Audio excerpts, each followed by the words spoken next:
PSM Makassar berpeluang memboyong kembali Asnawi Mangkualam. Peluang kembalinya Asnawi Mangkualam ke PSM Makassar bisa kembali mengemuka di tengah dinamika bursa transfer paruh musim BRI Super League 2025-2026.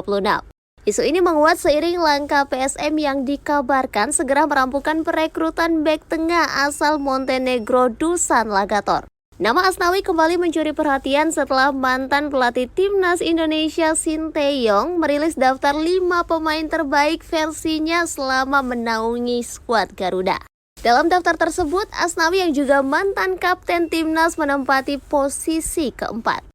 PSM Makassar tengah bersiap melakukan manuver besar di bursa transfer. Klub berjuluk Juku Eja itu dikabarkan segera memperkenalkan Dusan Lagator sebagai amunisi baru di lini pertahanan.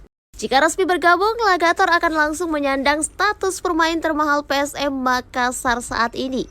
Berdasarkan data transfer market, nilai pasar bek berusia 30 tahun tersebut mencapai 7,82 miliar rupiah, melampaui kapten tim Yuran Fernandes yang berada di angka 6,95 miliar rupiah.